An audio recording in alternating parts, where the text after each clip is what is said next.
and welcome to And the Beat Goes. My name is Rebecca. And my name is Jack. In today's episode we'll be discussing Adele, Davy Jones, Cee Lo Green, the NME Awards and many, many more. First up, oh what a surprise, it's Adele again! Because we never have Adele on our show. We've never taken a fan out of Adele, not once. So what has Adele been up to this week? Well, according to Billboard's 200 chart, Adele's most recent album, 21, spends its 23rd week at the top spot according to Nielsen's SoundScan.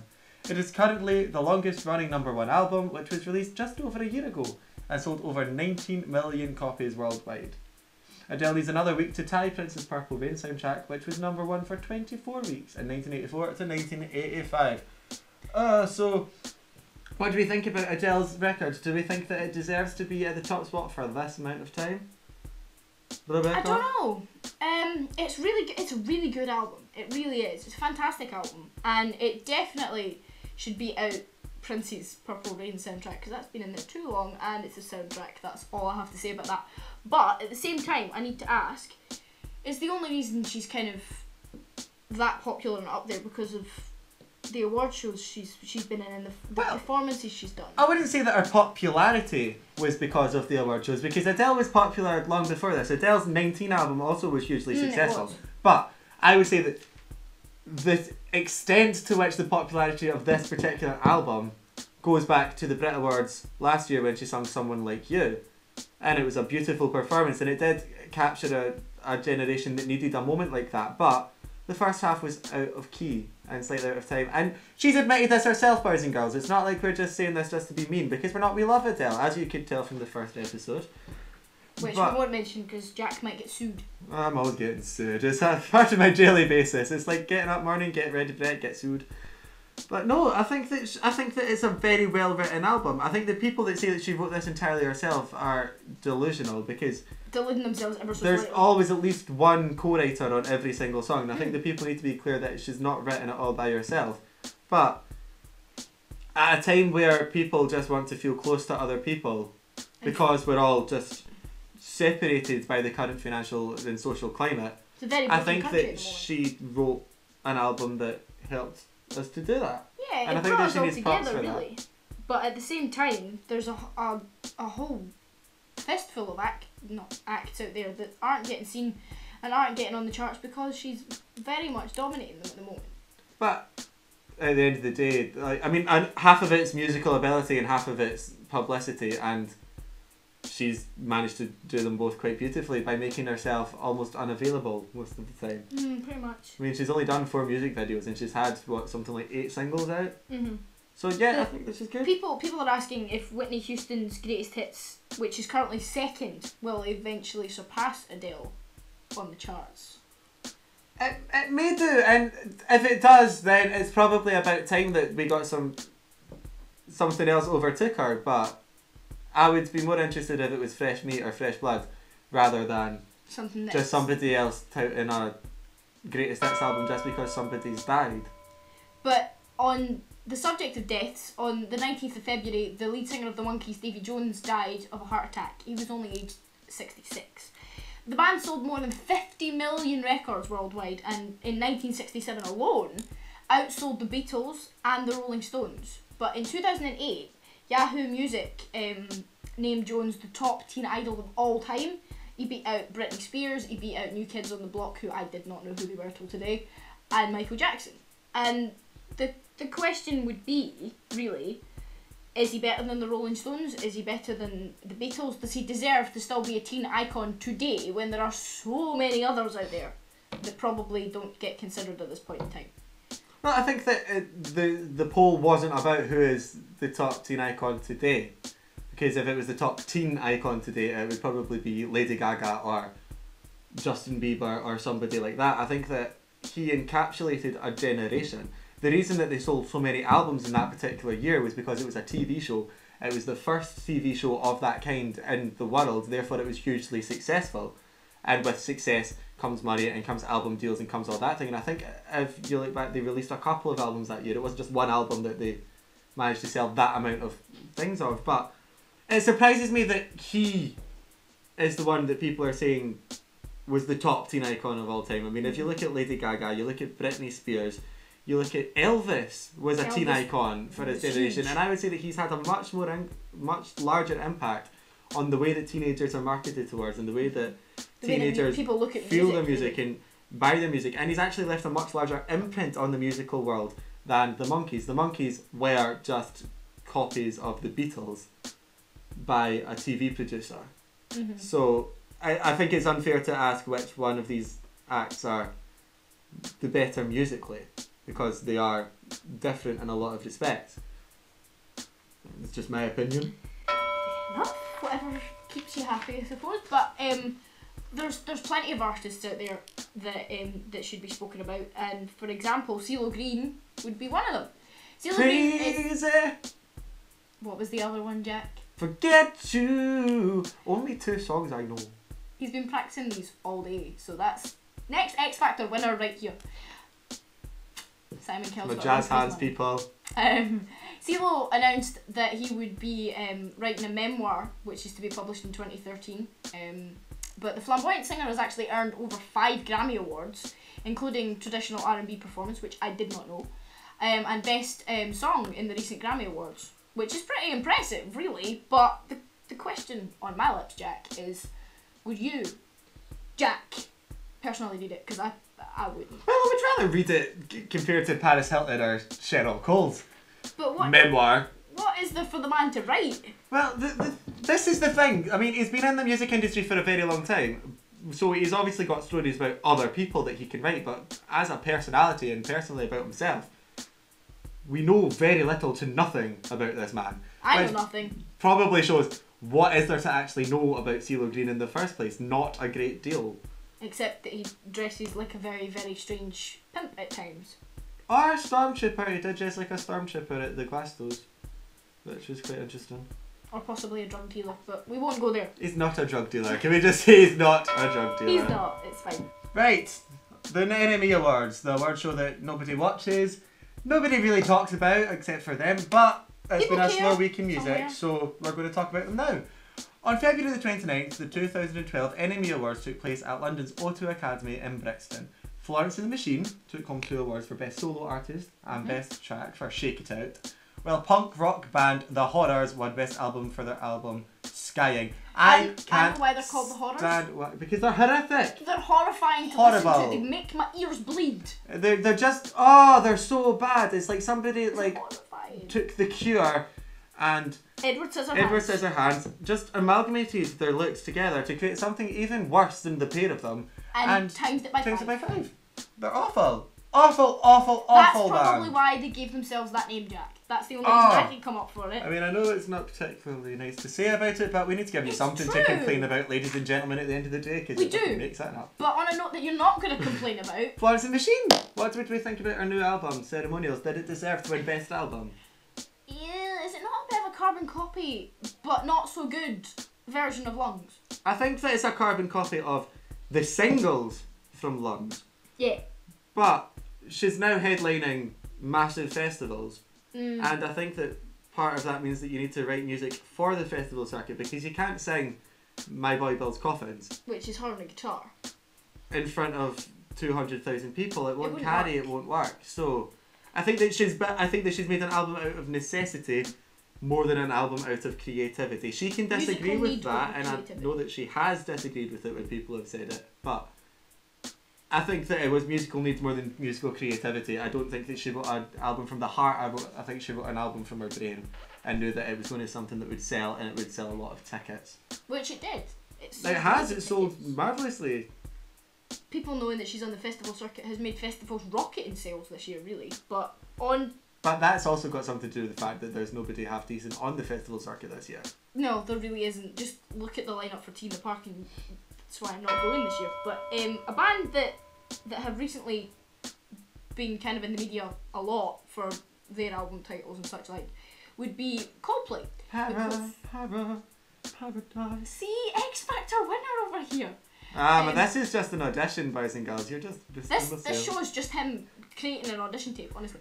On a recent interview with Coldplay on Good Morning America, Chris Martin was really upset over his so-called intellectual album title, My Low Silly Toes, being mispronounced by fans, misspelt by the editor, and apparently it's just because the editor had a really bad case of dyslexia that day, which is just mean, because I have that every day. But apparently fans all over the world are coming up with really weird pronunciations for the album title. I mean, it's meant, according to this, right, it's meant to be Milo Xylotto, is that right, Jack? Milo Xylotto, I think. Milo We're not Xylotto, sure because they themselves haven't really ever said it in an Which is interview. about a xylophone that you can play with your toes, isn't it? But is it a unique thing, good or bad, or is it possibly just a really bad PR stunt?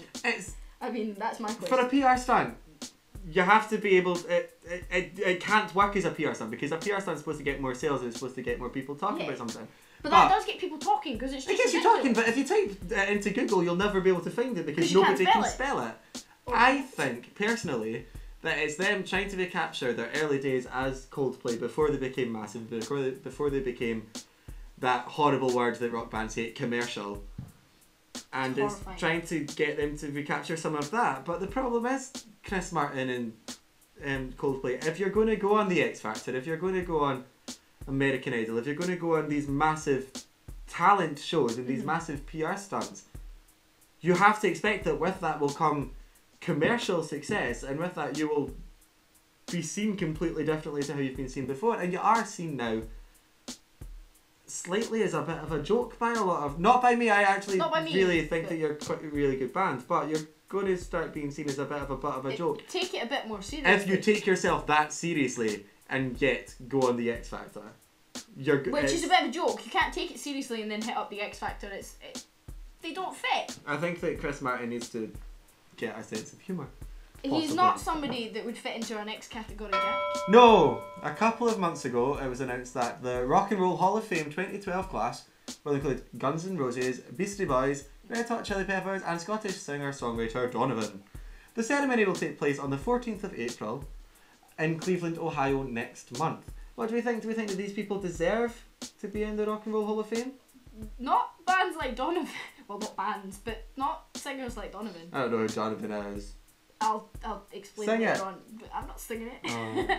No, I mean, you've got ridiculous people coming up for the Hall of Fame thing. My personal view is that it should be people who are well established, have more than 2 albums under their belt, and have been around for a long enough time to say, yeah, we've been in this industry and can definitely tell you what the ins, outs and everything So do about you think it is. therefore that Jeff Buckley shouldn't be in the Rock and Roll Hall of Fame? Because he's only had 2 albums under his belt. That one's debatable. Before his death anyway. That one's debatable. But at the same time, Guns N' Roses, Bon Jovi, Bryan Adams, all that kind of thing, they deserve to be in the Hall of Fame because they've been in for what, 30, 40 years, some of them. Quote. Yeah, but they've been touting the same music for the last 30, 40 years. Jovi does. Surely somebody can create one album and it can be iconic and it can be brilliant, Someday, and like, that deserves so much more to be in the Rock and Roll Hall of Fame. Someday it'll be Saturday Night by Bon Jovi did that. It was their comeback. Have a Nice Day was their comeback, and they did it really, really well. No, I'm not disagreeing that they should be in it. What I'm disagreeing with is that there's people that have been around for 40 years touting the same rubbish that they touted on their first album. Why do they deserve it more than somebody that creates an iconic moment? They don't, but I still think that a Hall of Fame, like the Walk of Fame with Marilyn Monroe and stuff like that one, it needs to be people that are well established, can say they've been in the music industry more than 5 minutes, and can say that they know what the industry's actually about and the horrors that go along with properly being in the industry, you know? That's my personal preference and opinion on that. But it also depends on how America see it, because the Rock and Roll Hall of Fame is an American institution, and with that you need to be popular in America. Yeah. It's the same as There the are Walk very of few Fame. Brits on the Walk of Fame. Elton John is the only one I can think of off the top of my head in the Hall of Fame. Yeah. And that's because he spent lots of his time in America doing the American circuit, because he pretty much in the early career just wanted to be American. This topic kind of leads on to the one that I was going to discuss after this, which is band reunions being kind of a nostalgic thing or complete tragedy. And I mean, the Guns N' Roses, for example, have kind of rumours flying around at the moment that the original band members like Axl Rose and Slash, who haven't spoken in years and cannot stand on a stage or in the same room with each other without wanting to throttle one another, are reuniting for their own Hall of Fame ceremony. And that kind of begs the question to me, and possibly to everybody out there, is older bands getting together, good or bad, for the industry. I mean, bands like Zeppelin, who already have a cult following, The Who, The Clash, The Jam, there's so many bands out there, but that's beside the point. Getting back together and retouring and things like that, is it a good thing, or should they just give it up as a bad joke and leave bands like, I don't know, Steps? I know you're gonna rant in a minute about that. The Spice Girls, and for me, your personal favourite, Blink-182. Should we leave it to more modern bands who people remember more, like my generation and our generation really remember? Not that different in age, Rebecca. We're the same age, Jack. Exactly. Our generation remember. I think that it depends on the cynicism involved behind the move to put themselves back together. Because the Spice Girls, for example, I know that they're not the most credible band at the moment, boys and girls, but go with me. The Spice Girls copied Take That because they looked at Take That's fame and they looked at Take That success after they'd worked really, really hard. And you can't knock Take That. You can like their music or you can lump the music. Because they didn't regurgitate everything. They wrote new stuff. And then Spice Girls took it cynically and just wanted to get money out of fans. And unfortunately, the fans paid. And I was a massive Spice Girls fan when I was a child, as was most people of my generation will say. Or I mean, Jack will laugh at this later on, but I'm a huge metalhead now. But when I was a kid, Spice Girls were my thing. You know, I was gonna be Sporty Spice when I grew up, but I don't think that bands like the Spice Girls should even try it. Take That have the talent to just rejig everything and start again and write proper music.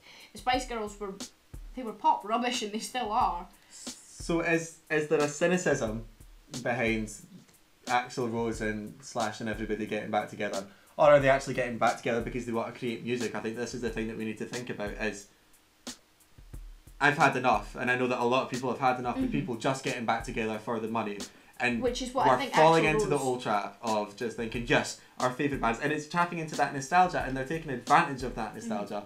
I would rather that new bands came in and filled the gap rather than old bands came in and tried to recreate the magic and just ruining it for themselves and for everybody else. Because a lot of bands, a lot of fans were like, yes, Guns N' Roses are coming back, and then when they did, and Slash just stood back and laughed at them when they brought in a guitarist with the KFC bucket on their head, they were like, what is this? It was just disappointing. And then their album that took 20 years to release, it was awful. Was just terrible. But Chris Brown, okay, I'm not going to talk about this. Jack, go for it.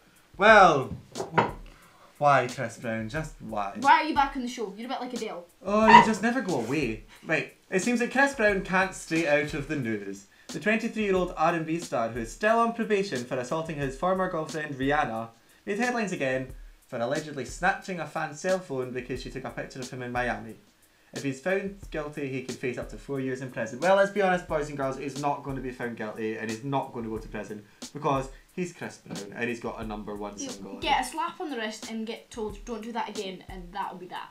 But it's just ridiculous because at the end of the day, just because you're famous, it should not mean that you're above the law. I know, because how many women are stuck in or even actually men are stuck in abusive relationships out there and cannot get out of them for love nor money?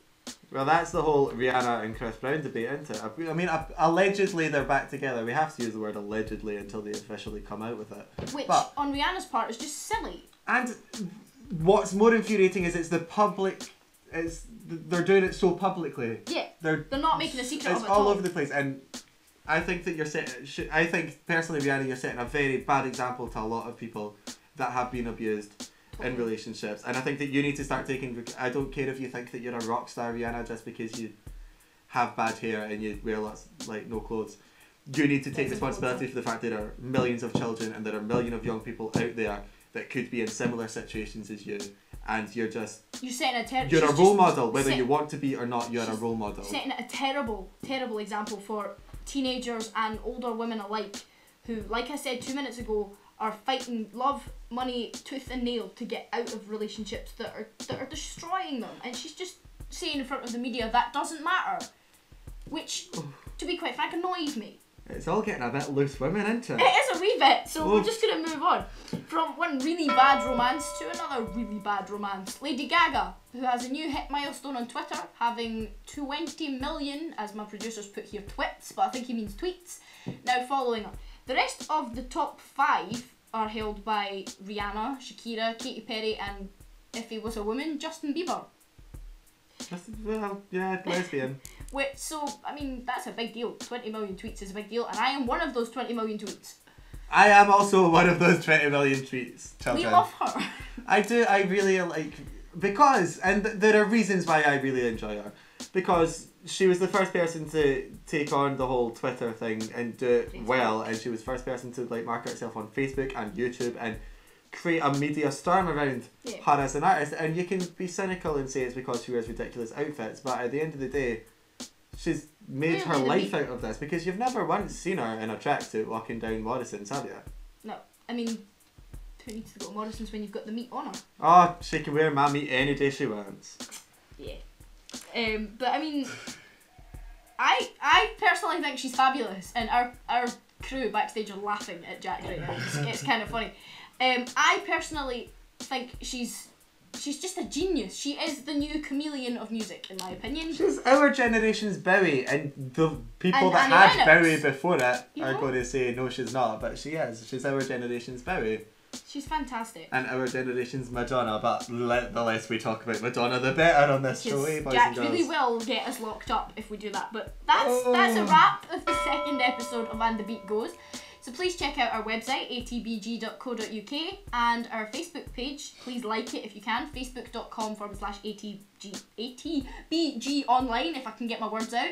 I'm Rebecca. And I'm Jack, the one that can read. Tune in a couple of weeks for our next episode. Good night. Harry.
Can we go? We finished? Thank you. Good. Really? ATBG. What? Not that difficult. Not that... Can't work anywhere. You're fucking shit, Rebecca. You're shit. I want someone new. Shit's fucking shit. I'm sick of these conditions. Get me a lawyer. Ah! Drama queen.